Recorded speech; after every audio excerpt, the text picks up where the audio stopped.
নমস্কার, 7 এবিক নিউজ নেটওয়ার্কে আপনাদের স্বাগত। এবার এক দরিদ্র দম্পতিকে বাড়ি থেকে উৎখাতের চেষ্টার অভিযোগে উত্তেজনা ছড়ালো আগরপাড়ার ইলিয়াস রোড সংলগ্ন হরিমোহন চ্যাটার্জি রোড এলাকায়। জানা গেছে, ওই এলাকার দীর্ঘদিনের বাসিন্দা রাজীব কুমার সেনের ভগ্নপ্রায় বাড়িটির দোতলার অংশ তিনি ইলিয়াস রোডের বাসিন্দা ঈশানী গুহ এবং তার মা ললিতা গুহকে বিক্রি করেন এই শর্তে একতলার অংশটি তারা বানিয়ে দেবেন রাজীব বাবুর পরিবারকে থাকবার জন্য এবং শুধুমাত্র দোতলার অংশটি ঈশানী গুহরা ব্যবহার করতে পারবেন। তিনতলা বা তার উপরের অংশে তাদের কোনো দাবি থাকবে না। এ পর্যন্ত কোনো গন্ডগোল নেই, কিন্তু স্থানীয় বাসিন্দাদের দাবি, পানিহাটি পৌরসভার 6 নম্বর ওয়ার্ডের প্রাক্তন পৌরপিতা সন্ময় বন্দ্যোপাধ্যায়ের ষড়যন্ত্রে রাজীব কুমার সেন এবং তার পরিবারকে ঠকানো হয়েছে এবং তাকে থাকার জন্য একতলার অংশটি তৈরি করে দেওয়া হয়নি বা কোনো টাকাও দেওয়া হয়নি। ঘটনাটি ঘিরে উত্তেজনার মাঝেই আমরা কথা বলেছি জমির মালিক রাজীব কুমার সেনের সাথে। শুনবো তিনি কি অভিযোগ করছেন।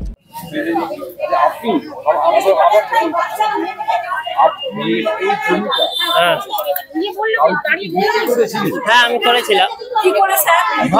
আমার ভয়ে দেখিয়ে বিক্রি করানো হয়েছে। হ্যাঁ, আমি করতে চাইনি, ওর নালে মেরে ফেলবো সামনে মানে যে এরকম বলেছে। হ্যাঁ, আমি ওনার কাছে কাজ করতাম, মানে আমি এত ভয় দেখিয়েছি আমি করতে বাধ্য হয়েছি। আমার সব নিয়ে নি। হ্যাঁ, টাকা না পাইনি। না, ওনার বাড়িতে দেখে আমি রেজিস্ট্রি করেছি, ওইসব কিচ্ছু হয়নি। হ্যাঁ, ওটাই উকিল, আমি চিনিও না, ওনার কি আছে মাথা মন্দির কিছু সব বাড়িতে হয়েছে, কোনো জায়গায় যাওয়া হয়। পরিবার জানতে পারছে না কি করেছে। হ্যাঁ, দোতলাটা বিনিময় আমার একতলা দেয়। উনি বলেছে কর, নালে বন্ধুক ধরি ভয় দেখি করিয়েছে। কেউ উকিল ফুকিল এনে রেজিস্ট্রি করিয়ে আমি বললাম আমার বউকে দেবো, বলে না বউ জানে না। এখন আমি না খাওয়া ভিখারি করে দিয়েছি, একদম আমরা খেতে পাচ্ছি না কিছু না। ভিখারি, একটা জানলা দরজা নেই। আমি চাইছি যে আমার আগের মতো জীবনটা সুস্থ পাই, আমি পুরো বাড়িটা পাই, বাড়িটা আমার নামে। কিন্তু উনি এমন ভাবে ভয় দেখিয়েছে আমি করতে বাধ্য হয়েছি। রাজীব বাবুর স্ত্রী দীপ্তি সেনের মারাত্মক অভিযোগ, তাদের সই জাল করে তাদের প্রতারণা করা হয়েছে। বিক্রি স্যার কিভাবে হলো? বিক্রি তো উনি দেখাচ্ছেন, বিক্রি আমরা করব কেন? আমার একটা অসমর্থ মেয়ে রয়েছে, আমি টাকা পয়সা কিচ্ছু পাচ্ছি না, আমি এমনি অলরেডি গরিব, আমাকে সেখান থেকে খরচা এনে চালাতে হচ্ছে। আমি কি করে বিক্রি করলাম? কি করে বিক্রি করবো আমি? তাহলে এই যে বাড়িটা দেখছি এটা কার? স্যার কি করে সইবার করেছে কে জানে, সব কাগজ বের করে 6 বার পুলিশ এনেছে, এনে ওইভাবে পুলিশের ভয় দেখিয়ে দেখে ওইভাবে কাজটা করেছে। ওনার কাছে কি কাগজ আছে? কোনো কাগজ আমাদের কাছে দেয়নি, কিচ্ছু দেয়নি, কিচ্ছু নেই আমার কাছে। ঘর তল্লাশি করলে আমার দলিল ছাড়া কিচ্ছু নেই এখানে। এখানে বলা হচ্ছে যে আপনার স্বামীকে 20 লক্ষ টাকা দেওয়া হবে। ও বাসন মাজছে এখন, ওইখানে পাশে হোটেলটা রয়েছে, ওখানে ও পেট চালাবার জন্য বাসন মাজছে। কোথায় গেল তার ব্যাংক অ্যাকাউন্ট? তার চেক করা হোক, তার যদি পয়সা থেকে থাকে। সম্পূর্ণভাবে প্রতারণা করা হয়েছে, সম্পূর্ণভাবে কিচ্ছু দেয়নি আমাদের। আমাকে তো আমি প্রতিবাদ করাতে আমাকে তো বলছে নিচতলা থেকে আমাকে বার করে দেবো। আমি কি অনাথ? আমি যেখান থেকে উঠে এসেছি, এটা এগুলো আমাদের সব পৈতৃক সম্পত্তি, দাদু ঠাকুর দাদুর সব সম্পত্তি, তাদের জিনিস ওনারা অনাথ ভাবে ঢুকেছে। রাজীব বাবুর এক প্রতিবেশী সুজয় দাস, তারও অভিযোগ প্রতারণার শিকার হয়েছেন রাজীব বাবুর পরিবার। আমাদের পাশের বাড়ি, এই যে রাজীবদের বাড়ি, ওর ডাকনাম বাবুল, ও পুরনো অধিবাসী। হঠাৎ আমরা দেখতে পাই যেখানে বাড়ি এরকম হচ্ছে, ও এদের বাড়িতে কাজ করতো, সন্ময় ব্যানার্জির বাড়িতে ছেলেটি কাজ করতো, দিনের পর দিন কুকুরের ঘর পরিষ্কার করাতো ছেলেটাকে দিয়ে। এখন আমরা জানতে পারছি, যখন আমরা সব পাড়ার লোকেরা এসেছি, তখন ওকে বলা হচ্ছে ওকে 20 লক্ষ টাকা দিয়েছে। আপনারা তদন্ত করে দেখুন 20 লক্ষ টাকা কোথা থেকে পেলো আর কোথায় দেওয়া হলো। ওর নামে মিথ্যে করে ওকে ভয় দেখিয়ে, একটা নিরীহ ছেলে কারুর সাথে বাঁচে থাকে না, জোর করে বাড়িটা নিয়ে নিজেরা ভালো বাড়ি করে বসবাস করছে। এদেরকে দেখুন, কুকুর থাকে, এ থাকে, কোনো কিচ্ছু করেনি। এদের সাথে সম্পূর্ণ প্রতারণা করা হয়েছে, সারা আগরপাড়াবাসী এটা জানে।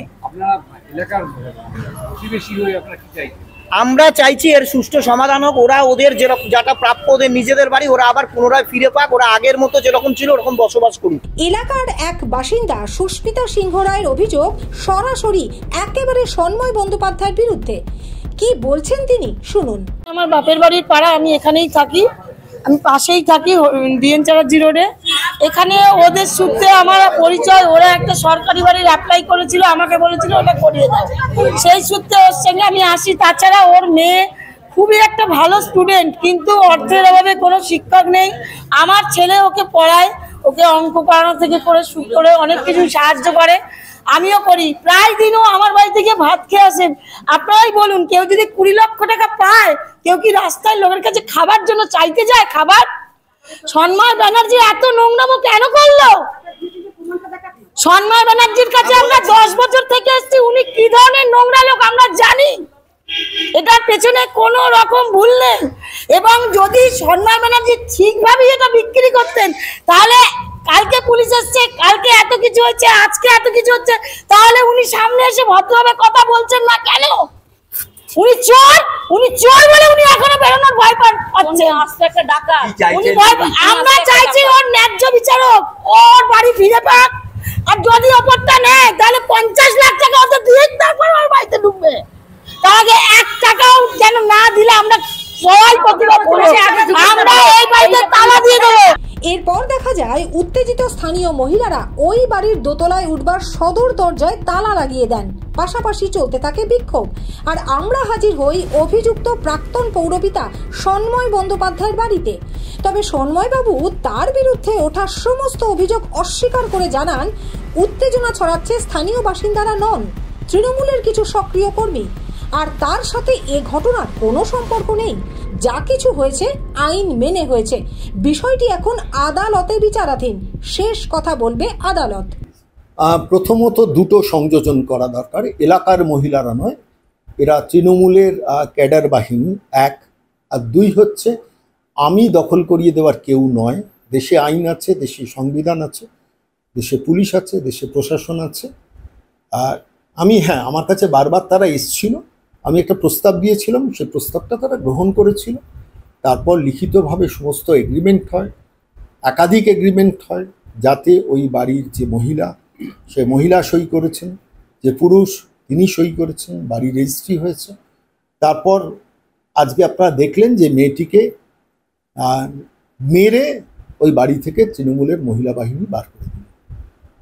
তো 22 লক্ষ টাকা দেওয়ার যদি কোনো কথা থাকে, আমি তর্কের খাতিরে ধরে নিলাম 22 লক্ষ টাকা দেবে, তার তো কোনো একটা এগ্রিমেন্ট থাকবে। তো সেই এগ্রিমেন্টটা ওরা লিখিতভাবে এগ্রিমেন্টটা একটু দেখাক, বাইরে প্রকাশ্যে দেখাক। আর এই মেয়েটি তার সমস্ত এগ্রিমেন্টের কপি আদালতে জমা দিয়েছে। সুতরাং আদালত শেষ কথা বলবে। অভিযোগ যে আপনি ওদেরকে কোনো কাগজই দেন। আমি যদি কোনো কাগজ না দিয়ে থাকি, আমি দেওয়ার কেউ নই। প্রথমত পুরো বাড়িটা যিনি করেছেন, যে করেছে, তার সঙ্গে ওদের এগ্রিমেন্ট হয়েছে। এবং ওরা যেসব কাগজপত্র নিয়ে গেছে লিখিতভাবে, তার সই সাবুদও আছে, যে আমরা সমস্ত কাগজপত্র বুঝিয়া পাইলাম। রাজনৈতিক ষড়যন্ত্র কি? এখন তো রাজনীতিরই খেলা সবসময়, সর্বত্র। সে জয়ন্ত সিং থেকে হামিদুর রহমান আর পানিহাটি তো তাই দেখছি।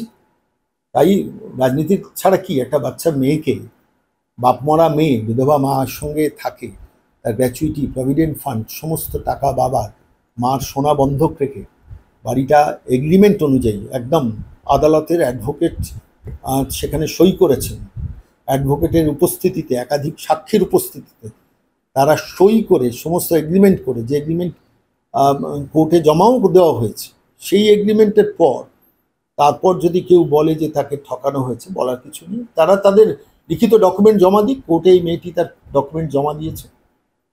বের করে দিল, এখন তো একটা আইন শৃঙ্খলার প্রশ্ন। সেটা প্রশাসন বুঝবে, অ্যাডমিনিস্ট্রেশন বুঝবে। আপনারা দেখেছেন, আপনাদের ক্যামেরাবন্দি হয়েছে যে মেয়েটিকে মারা হয়েছে। আজকে নিজের বাবার গ্র্যাচুইটি, বাবার প্রভিডেন্ট ফান্ড, মার সামান্য সঞ্চিত অর্থ, সোনার গয়না বন্ধক রেখে বাজারে ধার করে এগ্রিমেন্ট করে, সেই এগ্রিমেন্ট পেপারে নোটারি হয়েছে, সেই এগ্রিমেন্টে রেজিস্ট্রি হয়েছে, সেই এগ্রিমেন্টে উভয় পক্ষ সই করেছে, সেই এগ্রিমেন্টে অ্যাডভোকেটের উপস্থিতিতে সই স্বাক্ষরিত হয়েছে। তারপর যদি কেউ মারে কাউকে, অ্যাডমিনিস্ট্রেশন যদি দেশে থাকে তারা বুঝবে। আমার কি বলার আছে? আমি প্রস্তাবটা দিয়েছিলাম, আমার কাছে 14 বার ওই পরিবারটি এসেছিল, 14 বার। আমার সিসিটিভির ফুটেজ দেখলে বোঝা যাবে 14 টাইমস এসেছিল। আমি প্রথম 3 বার কোনো ব্যাপারে মাথা ঘামাতে রাজি হইনি। পরবর্তীকালে যখন মনে হলো যে আশেপাশের এই তথাকথিত যে পার্টি, সে পার্টির লোকেরাও তখন তার পাশে কেউ দাঁড়ায়নি, ভাঙা ঘরের মধ্যে পড়ে রয়েছে। আমার বাড়িতে সে প্রায় 5 মাস পরিবারটি ছিল এবং সে বারবার করে তাকে বোঝানোর চেষ্টা করি যে পুরসভার স্কিমের মধ্যে যদি বাড়ি করা যায় সেটা দেখো, কিন্তু সেই টাকা জমা দিয়েও তারা খেয়ে ফেলেছিল। সেই পরিস্থিতিতে এই মেয়েটি যখন ওই ছোট্ট 260 স্কোয়ার ফুটের একটা ফ্ল্যাট কেনে, তো 260 স্কোয়ার ফুটের ফ্ল্যাটের 260 স্কোয়ার ফ্ল্যাটও না, 260 স্কোয়ার ফুটের একটা রুফ রাইট, তার কি দাম 22 লক্ষ টাকা হতে পারে? গল্পের গরু গাছে চড়ে, তৃণমূলের গরু চাঁদে ঘোরে, এইটুকুই বলবো। সব মিলিয়ে ঘটনাটি ঘিরে তীব্র উত্তেজনা রয়েছে ইলিয়াস রোড এলাকায়। বাড়িটির মূল গেটে রয়েছে মহিলাদের লাগানো তালা। এখন দেখার জল শেষ পর্যন্ত কত দূর গড়ায়। গৌরব পাল এবং চন্দন সেনগুপ্তের রিপোর্ট, 7 এবিক নিউজ নেটওয়ার্ক, আগরপাড়া। আরো বিভিন্ন খবরের আপডেট জানতে হলে অবশ্যই সাবস্ক্রাইব করুন 7 এবিক নিউজ নেটওয়ার্ক চ্যানেলটি, কারণ আপনাদের একটা সাবস্ক্রিপশন আমাদের কাছে অত্যন্ত মূল্যবান। জয় হিন্দ।